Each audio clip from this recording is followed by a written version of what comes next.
أعوذ بالله من الشيطان الرجيم. بسم الله الرحمن الرحيم. يا أيها الذين آمنوا لا تدخلوا بيوت النبي إلا أن يؤذن لكم إلى طعام غير ناظرين إناه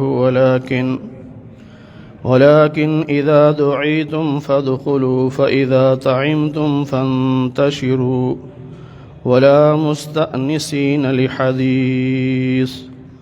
صدق الله العظيم. اللهم صل على محمد وعلى آل محمد كما صليت على إبراهيم وعلى آل إبراهيم إنك حميد مجيد.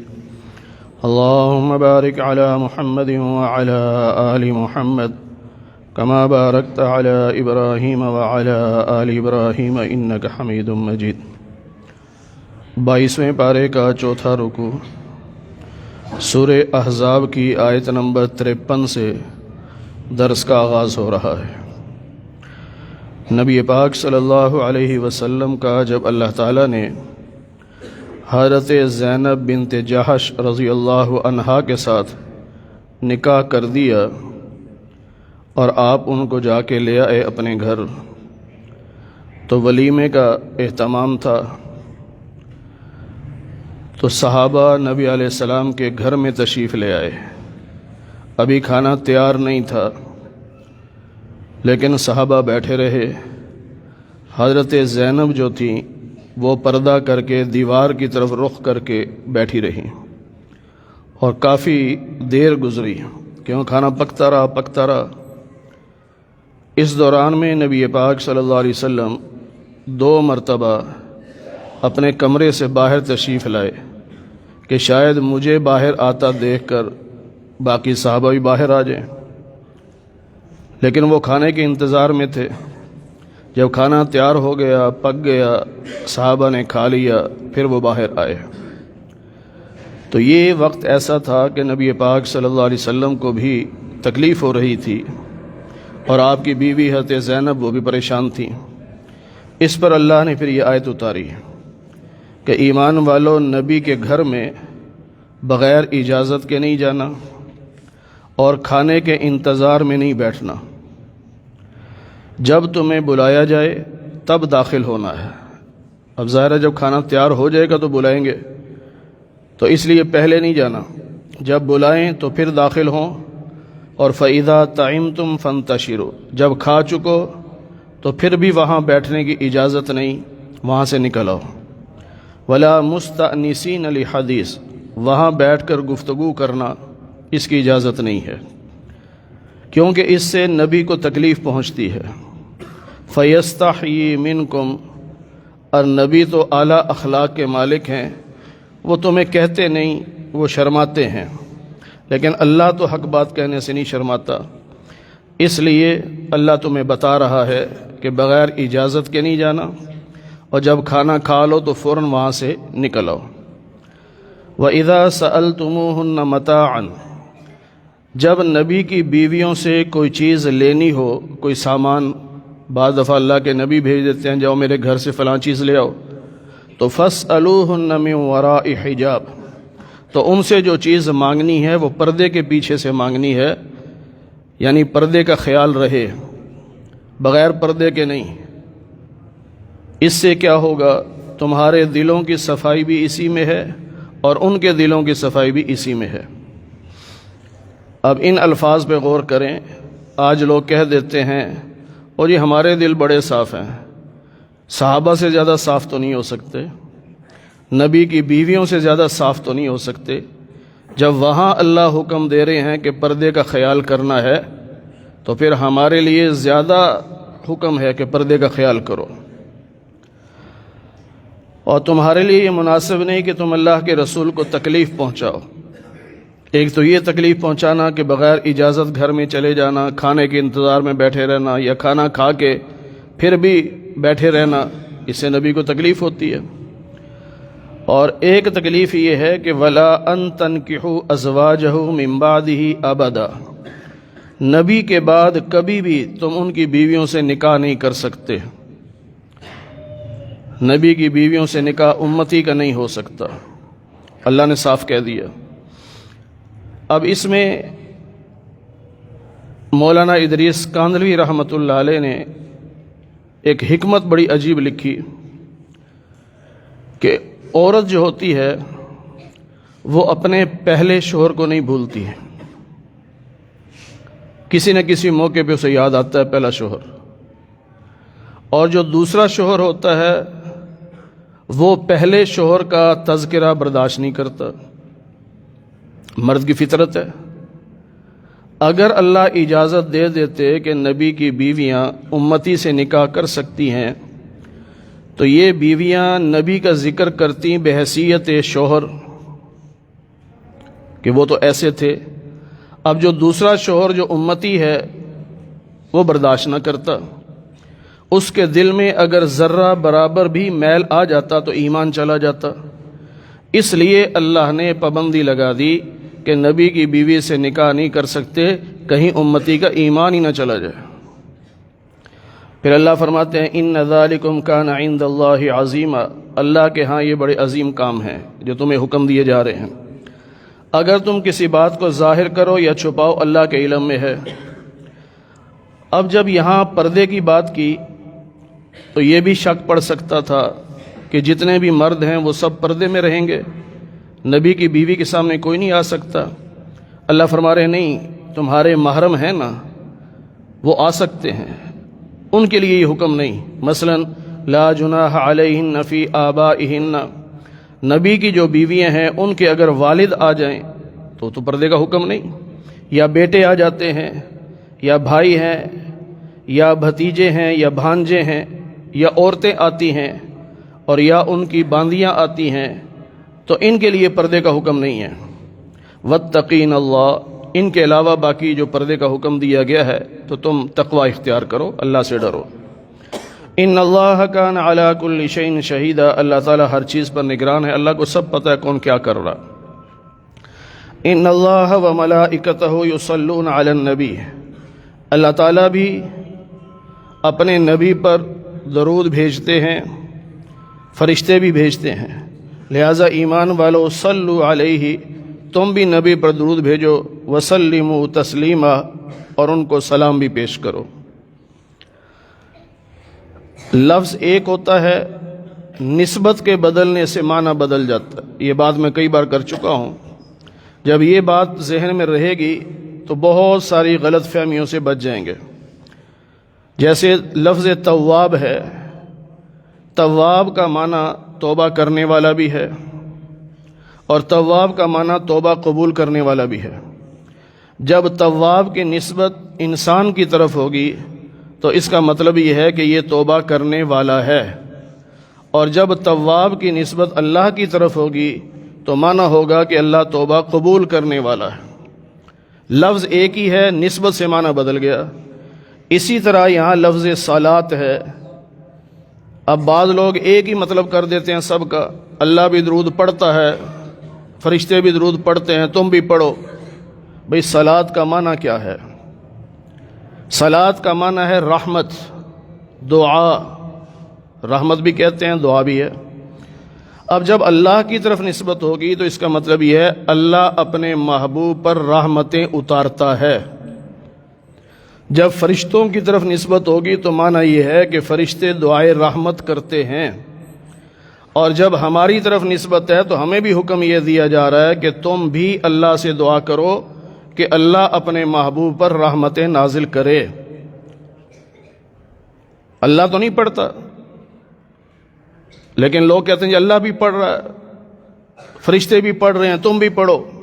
بھئی ایک ہی معنی تو نہیں ہوگا نا، نسبت کے بدلنے سے معنی بدل جائے گا۔ اور بعض تو اللہ معاف کرے بڑے عجیب جملے کہہ جاتے ہیں کہ دنیا کی کوئی عبادت ایسی نہیں جو اللہ کرتا ہو، ایک عبادت ہے جس میں اللہ بھی شریک ہے اور وہ عبادت ہے نبی پر درود پڑھنا۔ بھئی عبادت کا معنی ہی عاجزی ہے، تو اللہ میں عاجزی آئے گی؟ عبادت تو ہوتی ہے کسی کے سامنے جھکنا، تو کیا اللہ پر لفظ عبادت بول کے کہہ رہے ہو اللہ بھی جھکتا ہے؟ اس طرح کے لفظ نہیں بولنے چاہیے۔ اللہ اپنے محبوب پر رحمت نازل کرتا ہے، فرشتے دعا کرتے ہیں، تم بھی دعا کرو۔ اور اسی لیے صحابہ نے پوچھا نبی علیہ السلام سے کہ سلام کا طریقہ تو ہمیں آ گیا اتحیات میں، دو حکم ہے نا، صلو علیہ وسلموا، سلام بھی کرو اور درود بھی پڑھو۔ تو سلام کا طریقہ تو آ گیا، السلام علیک ایھا النبی، یہ ہم نے سلام سیکھ لیا۔ درود کیسے پڑھیں؟ تو اللہ کے نبی صلی اللہ علیہ وسلم نے سکھایا کہ یوں کہا کرو، اللہم صلی علی محمد وعلی آل محمد، درود ابراہیمی سکھایا آپ نے۔ تو ہمیں گویا بتا دیا کہ ہم اللہ سے دعا کریں گے کہ اے اللہ اپنے محبوب پر اور ان کی اولاد پر اپنی رحمتیں نازل فرما۔ بعض لوگ کہتے ہیں نا کہ جی یہ اہل بیت کو نہیں مانتے، علماء دیوبند کے بارے میں بعض جھوٹا پروپیگنڈا کرتے ہیں، اہل بیت کو نہیں مانتے۔ کس بے وقوف نے کہا ہے؟ وہ دیوبندی نہیں ہے جو اہل بیت کو نہ مانے۔ جس کے دل میں اہل بیت کی محبت نہ ہو وہ دیوبندی نہیں ہے، بلکہ یوں سمجھو ہماری تو نماز ہی مکمل نہیں ہوتی جب تک اہل بیت پہ درود نہ پڑھ لیں۔ اللہم صلی علی محمد وعلی آل محمد، جب تک آل محمد نہ کہہ لیں، نبی کے اولاد کا ذکر نہ کر لیں، نبی کے گھر والوں کا ذکر نہ کر لیں، ان پر درود نہ پڑھ لیں، ہماری تو نماز ہی مکمل نہیں ہوتی ہے۔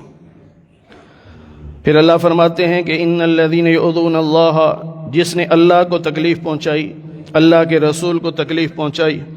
اللہ کو تکلیف پہنچانے کا مطلب اللہ کے رسول کو تکلیف پہنچانا ہے، کیونکہ بہت ساری احادیث میں ہے کہ نبی علیہ السلام نے فرمایا جس نے فاطمہ کو تکلیف پہنچائی، بعض احادیث میں ہے جس نے حسن و حسین کو تکلیف پہنچائی، ایک حدیث میں ہے جس نے صحابہ کو تکلیف پہنچائی، تو فرمایا اس نے مجھے تکلیف پہنچائی، جس نے مجھے تکلیف پہنچائی اس نے اللہ کو تکلیف پہنچائی۔ تو جو اللہ کو تکلیف پہنچا رہا ہے یعنی اللہ کے رسول کو تکلیف پہنچا رہا ہے، اس پر دنیا میں بھی اللہ کی لعنت ہے، آخرت میں بھی اللہ کی لعنت ہے۔ اور ایسوں کے لیے ذلت والا عذاب تیار کر رکھا ہے، کیونکہ نبی کو تکلیف پہنچانے سے انسان کافر ہو جاتا ہے، تو کافر کے لیے ذلت والا عذاب ہے۔ والذین یؤذون المؤمنین والمؤمنات، اگر کوئی شخص ایمان والے مرد یا ایمان والی عورت کو تکلیف پہنچا رہا ہے کہ اس پر الزام لگا رہا ہے، جھوٹا الزام لگا رہا ہے، تو یہ ڈبل گناہ کما رہا ہے، ایک تو الزام لگانے کا اور دوسرا گناہ کرنے کا۔ جھوٹ بول رہا ہے گناہ ہے، اور پھر الزام لگا رہا ہے، یہ الگ گناہ ہے۔ یا ایھا النبی، اے نبی صلی اللہ علیہ وسلم اپنی بیویوں سے کہہ دیجئے، اپنی بیٹیوں سے بھی اور مومن مردوں کی عورتوں سے بھی، یدنین علیہن من جلابیبہن، کہ جب وہ گھر سے نکلیں تو اپنے اوپر بڑی چادر لے لیں، جسے آج کل ہم برقع بھی کہتے ہیں، بڑی چادر جس میں سارا جسم چھپ جائے، وہ چادر لے کے نکلیں۔ سیدنا عمر رضی اللہ تعالی عنہ نے ایک مرتبہ کہا کہ یا رسول اللہ اپنے گھر والوں کو حکم دیں کہ وہ پردہ کر کے باہر نکلیں، کیونکہ میں نہیں چاہتا کہ گندے لوگوں کی گندی نظریں میرے محبوب کی پاک بیویوں پہ پڑے۔ تو نبی علیہ السلام خاموش تھے کہ اللہ کا حکم نہیں آیا، اتنے میں اللہ نے آیت اتار دی۔ گویا کہ حضرت عمر کی رائے کا رب نے احترام کیا اور فرمایا کہ آپ کہہ دیجئے کہ پردہ کر کے نکلو۔ اب ان کے الفاظ پہ غور کریں تو ایک تو ہے ازواجی کا، پتہ چلا کہ آپ کی زیادہ بیویاں ہیں، 3 سے زیادہ بیویاں ہیں، اور وبناتی کا، اس سے ہی پتہ چلا 3 سے زیادہ بیٹیاں ہیں۔ بنات جمع کا لفظ ہے اور جمع 3 سے شروع ہوتا ہے، تو جو لوگ کہتے ہیں نا صرف ایک بیٹی ہے نبی کی، وہ قرآن کی آیت کے مخالف ہیں، اور جو قرآن کی آیت کے مخالف ہو، لفظ کے مخالف ہو، وہ ایمان والا کہاں رہتا ہے؟ تو نبی کی 4 بیٹیاں ہیں، اس لیے اللہ نے یہاں بنات کا لفظ بولا۔ اور مومنوں کی عورتوں کو حکم، مومنوں کی عورتوں کو، مفتی محمود صاحب رحمۃ اللہ علیہ سے کسی عورت نے کہا تھا کہ مرد کو 4 شادیوں کی اجازت ہے، عورتوں کو کیوں نہیں؟ تو مفتی محمود صاحب فرمانے لگے اللہ نے مومنہ عورت کو کہا ہے کہ وہ ایک ہی نکاح کر سکتے، تم جیسی جتنی مرضی کر لو، خطاب تو مومنوں کو ہے نا۔ جس طرح علامہ علی شرح حدیث رحمۃ اللہ علیہ نے ایک بیان میں یوں فرمایا کہ یا ایھا الذین آمنوا استعینوا بالصبر والصلاۃ، اللہ نے ایمان والوں کو صبر کا حکم دیا ہے، تمہیں نہیں دیا، تم پیٹو۔ صبر کا حکم ایمان والوں کو ہے، تو یہاں پردے کا حکم ایمان والی عورتوں کو ہے۔ اور یہ جو آوارہ پھر رہی ہیں، پردے کا خیال ہی نہیں، یہ سوچیں ہم کدھر جا رہی ہیں۔ حضرت میمونہ رضی اللہ تعالی عنہا فرماتی ہیں کہ ہم جب گھر سے نکلتی تھیں تو اتنی بڑی چادر اوپر لے لیتی کہ صرف ایک آنکھ کھلی چھوڑتی تھی جس سے راستہ نظر آئے، بس باقی پورا جسم ڈھانپا ہوا ہوتا تھا۔ اللہ فرما رہے ہیں کہ یہ حکم اس لیے دیا گیا ان یعرفنا، کہ دیکھنے والے پہچان جائیں گے کہ یہ آزاد عورت ہے، کوئی قابل احترام عورت ہے۔ فلا یؤذینا، تو پھر ان عورتوں کو تکلیف نہیں پہنچائیں گے، کیونکہ باندی کے لیے اس زمانے میں بھی ایسا ہی تھا، کسی کی باندی ہوتی تو لوگ چھیڑتے رہتے تھے، اور باندی کی وہ حیثیت بھی نہیں ہوتی جو آزاد عورت کی ہوتی ہے۔ آزاد عورت کو چھیڑنے سے اس وقت بھی لوگ ڈرتے تھے، تو اللہ نے یہ نشانی بنا دی کہ جب پردہ کر کے نکلیں گی تو پتہ چلے گا آزاد عورت ہے، اب کوئی چھیڑے گا نہیں۔ باندی کے حکم ہی نہیں ہے اس طرح کا، لیکن بعض لوگ اس کا مطلب ہی غلط لے لیتے ہیں، کہتے ہیں ایک طرف اللہ کہہ رہا تھا کہ پہچانی جائیں، جب پردہ کر لیا تو کیسے پہچانی جائیں گی؟ بے وقوف آدمی، پہچاننے کا مطلب یہ ہے کہ پردہ بتا دے گا کہ یہ آزاد عورت ہے، قابل احترام عورت ہے۔ پھر فرمایا اگر منافق باز نہ آئے اور جن کے دلوں میں بیماری ہے اور جو مدینہ میں افواہیں پھیلاتے رہتے ہیں، لَنُغْرِيَنَّكَ بِهِمْ، ہم آپ کو ان کے پیچھے لگا دیں گے، یعنی آپ کو جہاد کا حکم دے دیں گے ان کے خلاف، اور پھر یہ آپ کے ساتھ مدینہ میں رہ نہیں سکیں گے۔ یہودیوں سے پہلے صلح تھی نا، اور یہ شرطیں کرتے تھے، پھر اللہ نے حکم دے دیا، بنو قریظہ کے خلاف جہاد ہوا، بنو نذیر کے خلاف جہاد ہوا، ان کو نکال دیا گیا مدینہ سے۔ پھر منافقین کے خلاف بھی ہوا، نبی علیہ السلام نے ایک ہی دن میں مسجد سے 36 منافقین کو اٹھایا نام لے کے، فرمایا تم کھڑے ہو جاؤ، تم منافق ہو، نکل جاؤ مسجد سے۔ تو اللہ کہہ رہے ہیں کہ ہم آپ کو ان کے پیچھے لگا دیں گے، یعنی آپ کو اجازت دے دیں گے، پھر یہ آپ کے ساتھ نہیں رہ سکیں گے، کیونکہ ملعونین، یہ لعنتی لوگ ہیں، اور یہ جہاں کہیں ملیں انہیں پکڑو اور قتل کر دو۔ یہ ہر کافر کے لیے حکم نہیں، ہر آیت ہر کافر پہ فٹ نہیں ہوتی، یہ بھی یاد رکھنا چاہیے۔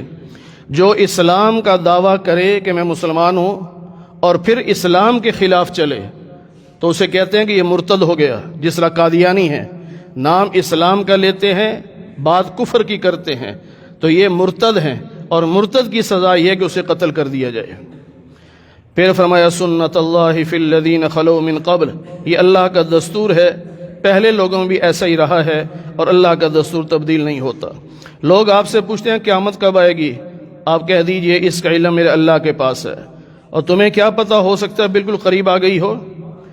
اللہ نے کافروں پر لعنت بھیجی ہے اور ان کے لیے جہنم کی آگ تیار ہے، ہمیشہ ہمیشہ وہ جہنم میں رہیں گے، کوئی ان کی مدد کرنے والا نہیں ہوگا۔ اور جب ان کو جہنم میں پلٹا دیا جائے گا، چہرے کے بل الٹ پلٹ ان کو کیا جائے گا، اس وقت یہ کہیں گے یا لیتنا اطعنا اللہ و اطعنا الرسول، ہائے کاش ہم اللہ اور اس کے رسول کی اطاعت کرتے۔ وہ اس وقت پچھتائیں گے، لیکن اس وقت پچھتانے کا فائدہ نہیں ہوگا، اور اس وقت وہ یوں کہیں گے اے ہمارے رب، ہم نے اپنے وڈیروں کی باتیں مانی، سرداروں کی وڈیروں کی باتیں مانی، اور انہوں نے ہمیں غلط راستے پہ لگا دیا، اے اللہ ان کو دگنا عذاب دے اور ان پر خوب لعنت کر۔ اس وقت یہ کہیں گے سارے، لیکن فائدہ تو نہیں ہوگا نا۔ اسی اللہ فرما رہے ہیں کہ اس دنیا میں موقع ہے کہ اللہ اس کے رسول کی اطاعت کر لو تاکہ بچ جاؤ جہنم سے۔ بنی اسرائیل میں حضرت موسیٰ علیہ السلام کے بارے میں کچھ باتیں مشہور ہو گئیں، لوگ آپس میں پروپیگنڈا کرتے کہ موسیٰ علیہ السلام ہمارے سامنے غسل نہیں کرتے، وہ تو بے شرم لوگ تھے، ایک دوسرے کے سامنے ننگے ہو کے غسل کر لیتے۔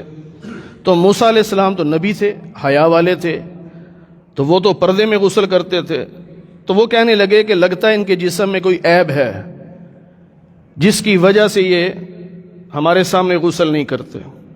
تو ایک دن ایسا ہوا کہ موسیٰ علیہ السلام پردے میں غسل کر رہے تھے، آپ نے کپڑے اتار کے پتھر پہ رکھے، غسل کر کے جب کپڑے پکڑنے لگے پتھر چل پڑا،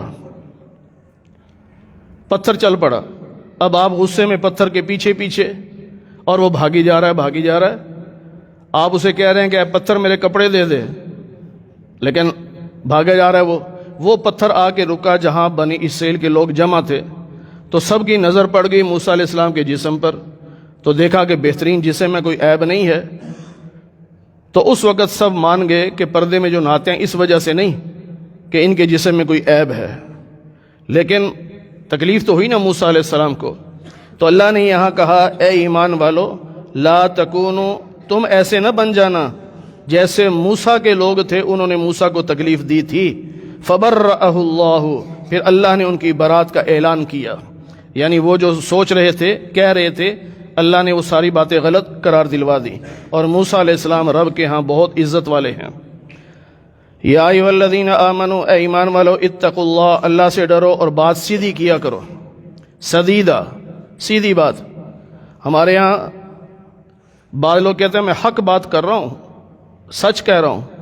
بعض دفعہ سچ نقصان دہ ہوتا ہے، لازمی نہیں ہے کہ ہر جگہ سچ بولنا ہے، بعض جگہ جھوٹ بول کر گھر بچانا پڑتا ہے۔ اس لیے سدیدہ کا لفظ کہا ہے کہ مناسب بات کیا کرو۔ آپ نے کسی کو بتا دیا کہ تیری بیوی کو میں نے فلاں کے ساتھ دیکھا ہے، آپ کہو کہ میں نے سچ کہا ہے، بھئی اس کا تو گھر اجڑ گیا، وہ تو لڑائی ہو گئی۔ ایسے سچ کو کیا کرنا کسی گھر اجاڑ دے، اس لیے قولا سدیدہ، مناسب بات کرو، صحیح بات کرو جس سے نقصان نہ ہوتا ہو۔ اور اسی لیے شریعت نے ہمیں اجازت دی ہے کہ دو لڑے ہوئوں کے درمیان اگر صلح کرانے کے لیے جھوٹ بولنا پڑے اس پہ کوئی گناہ نہیں ہے۔ آپس میں لڑے ہوئے ہیں، ایک دوسرے کو گالیاں دے رہے ہیں، لیکن آپ کہتے ہیں کہ وہ تو بڑی تعریفیں کر رہا تھا آپ کی، وہ تو آپ کی بڑی تعریفیں کر رہا تھا۔ اوکے، اچھا، پھر اس کو بھی کہا تو خام خواہ لڑ رہا ہے، وہ تیری تعریفیں کر رہا ہے۔ اچھا، اب دونوں کے ذہن میں آ گیا کہ وہ مجھے برا نہیں کہہ رہا، اب آپ نے کہا آؤ بھائی صلح کر لو، صلح ہو گئی۔ اگر آپ سچ بولتے کہ نہیں تجھے گالیاں دے رہا ہے، اس کو بھی کہتے وہ تجھے گالیاں دے رہا ہے، تو پھر صلح ہوتی؟ کبھی بھی نہ ہوتی۔ تو اس لیے بعض موقعوں پر سچ بولنا نقصان دہ ہوتا ہے، اس لیے وہاں سچ نہیں بولنا جہاں نقصان ہو رہا ہو، خاص طور پہ کسی کا گھر اجڑ رہا ہو۔ پھر اللہ فرماتے ہیں کہ یصلح لکم اعمالکم، جب تم بات صحیح کرو گے نا، مناسب بات کرو گے، تو اللہ تمہارے حالات کو ٹھیک کر دے گا، تمہارے گناہوں کو معاف کر دے گا۔ جو اللہ اور اس کے رسول کی اطاعت کرے گا وہ کامیاب۔ انا عرضنا الامانۃ علی السماوات والارض، اللہ فرماتے ہیں جو دین ہے نا، دین یہ امانت ہے ہماری، ہم نے اس امانت کو آسمانوں پر پیش کیا، زمینوں پر پیش کیا، پہاڑوں پر پیش کیا، انہوں نے انکار کر دیا، یہ اللہ ہم نہیں لے سکتے، لیکن انسان نے لے لیا۔ اللہ کہتے ہیں انسان بیچارہ ظالم بھی ہے اور جاہل بھی ہے، یعنی انجام سے غافل ہے، لیکن لے لیا، دین اس نے قبول کیا، تو اسی لیے اللہ نے پھر اس کے لیے نرمی بہت کی کہ اگر یہ غلطی کر لے، جان بوجھ کے نہیں، بھول کے غلطی ہو گئی، اس کا گناہ نہیں ہوگا۔ جان بوجھ کے گناہ کرے گا، پھر اگر توبہ کر لے گا پھر بھی ہم معاف کر دیں گے۔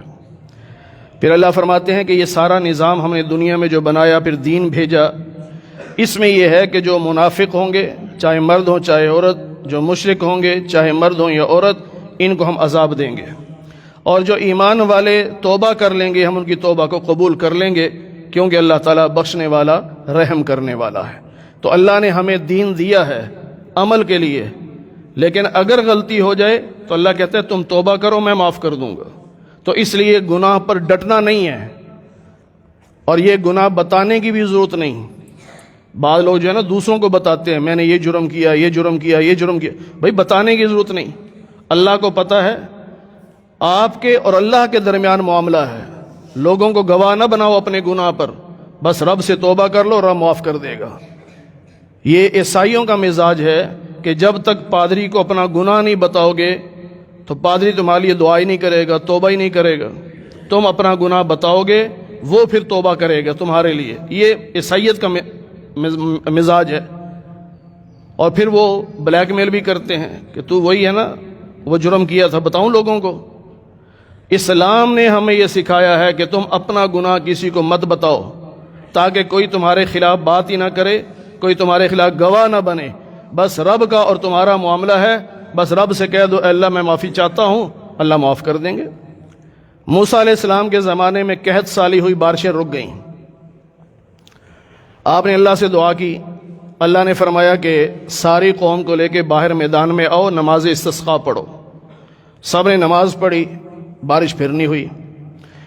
موسیٰ علیہ السلام نے پوچھا تو اللہ نے فرمایا اس مجمع میں ایک آدمی ہے جو 40 سال سے مسلسل گناہ کر رہا ہے، ایک ہی گناہ ہے، 40 سال سے کر رہا ہے، اسے مجمع سے نکالو پھر بارش برسے گی۔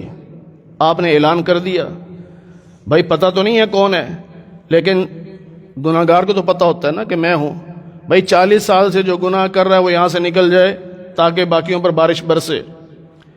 اب اس کو پتہ چل گیا، اب وہ سوچ میں پڑ گیا کہ باہر نکلتا ہوں تو سب کو پتہ چلے گا یہ ہے گناہ گار، تو وہیں کھڑے کھڑے دل میں کہہ رہا ہے یا اللہ 40 سال سے تو نے پردہ رکھا میرے گناہ کا، آج بھی پردہ رکھ لے، میں سچی توبہ کرتا ہوں، آئندہ نہیں کروں گا۔ کوئی ہاتھ نہیں اٹھائے، کوئی زور سے نہیں بولا، دل ہی دل میں کہہ رہا ہے۔ ابھی اس نے یہ باتیں کی ہیں اور بارش برسنا شروع ہو گئی۔ تو موسیٰ علیہ السلام حیران، یا اللہ بندہ کوئی نکلا نہیں اور بارش؟ اللہ نے فرمایا موسیٰ جس کی وجہ سے بارش روکی تھی نا اسی کی وجہ سے بارش برسا رہا ہوں۔ توبہ کر لی اس نے، 40 سال کا گناہ، دل ہی دل میں توبہ کی، اللہ نے معاف کر دیا۔ پھر موسیٰ علیہ السلام نے کہا یا اللہ مجھے بتا دے وہ کون ہے، میں زیارت تو کر لوں۔ ایسا خوش نصیب کہ چند لمحوں میں جس کی 40 سال کے گناہ معاف ہو گئے۔ اللہ نے فرمایا موسیٰ جب گناہ گار تھا تو میں نے پردہ رکھا تھا، اب تو توبہ کر چکا ہے، اب اس کا پردہ کیسے فاش کروں؟ تو ہمارا رب تو ایسا ہے، اس لیے اپنے گناہوں پر کسی کو گواہ نہ بناؤ، کسی کو مت بتاؤ کہ میں نے یہ جرم کیا ہے، بس توبہ کر لو، اللہ سے معافی مانگ لو۔ اللہ کہتے ہیں ہم معاف کرنے والے ہیں اور بڑے مہربان ہیں، یعنی معاف کر کے تانا بھی کبھی نہیں دیں گے، مہربان تانا نہیں دیا کرتا۔ اللہ ہمیں قرآن کریم کی صحیح سمجھ نصیب۔ الحمدللہ رب العالمین والعاقبۃ للمتقین والصلاة والسلام علی سید الانبیاء والمرسلین وعلی آلہ واصحابہ اجمعین۔ اے اللہ ہم سب کے صغیرہ کبیرہ گناہوں کو معاف فرما، اے اللہ درس قرآن کو اپنی بارگاہ میں قبول فرما، بیماروں کو صحت کاملہ نصیب فرما، بے روزگاروں کو حلال رزق نصیب فرما، مرحومین کی مغفرت فرما۔ اے اللہ جیسے آج ہم آپ کے گھر میں آپ کے قرآن کے نام پر اکٹھے ہیں، اے اللہ ہم سب کو جنت میں بھی اکٹھا فرما دے۔ اے اللہ محض اپنے فضل و کرم سے حضور نبی پاک صلی اللہ علیہ وسلم کے صدقے سے ہماری دعاؤں کو قبول فرما لے۔ وصلی اللہ علی النبی الکریم برحمتک یا ارحم الراحمین۔